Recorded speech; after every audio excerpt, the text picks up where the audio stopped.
Hello, guys. Good morning to you. Happy new week. It's Monday. I hope you guys are doing okay. I hope you're doing fine. So, let's quickly jump into it. So, as you can clearly see, this is my GBPUSD 4-hour chart time frame. So, I have already marked out the high of the week and low of the week. So, marking out the high of the week and low of the week is a very important call of my trading on how I analyze my pairs and how I analyze GBPUSD as well. So, why am I always marking out high of the week? So the reason why I'm marking out the high and low of the week is to get the directional bias for the week.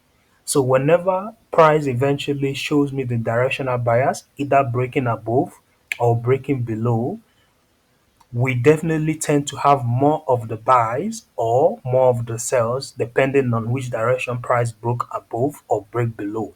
So if price eventually breaks below, we're definitely going to be having more of the sales for the week. That doesn't mean we're not going to be having buys, but then we're going to be having more of the sales because the high of the week and low of the week shows me the directional bias. So let's say price eventually breaks below now.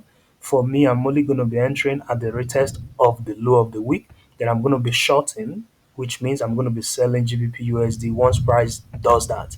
So what this means is that when price eventually breaks below, we're going to be having more of the sales for the week.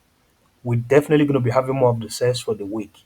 That's why I usually mark the low and high of the week every Monday on my 4-hour time frame.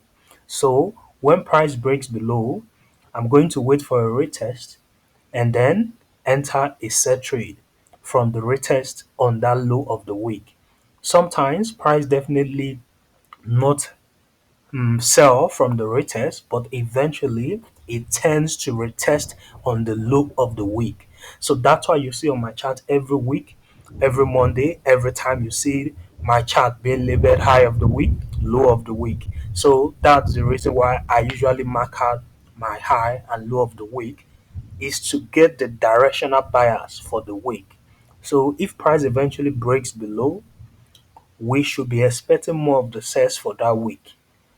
That doesn't mean we're not going to be having we're not going to be having buys, but we're definitely going to be having more of the sales. So that's why you can clearly see I usually mark that is a very important call on how I analyze my pairs, on how I analyze GBP on how I trade as well.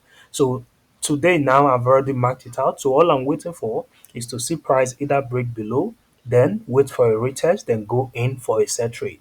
If price tend to then break above, I'm definitely going to be waiting for a retest as well and then go long. So that's definitely what and how I trade and how I analyze my pairs as well. So I want you guys definitely to smash the subscribe button. I want you to like for more.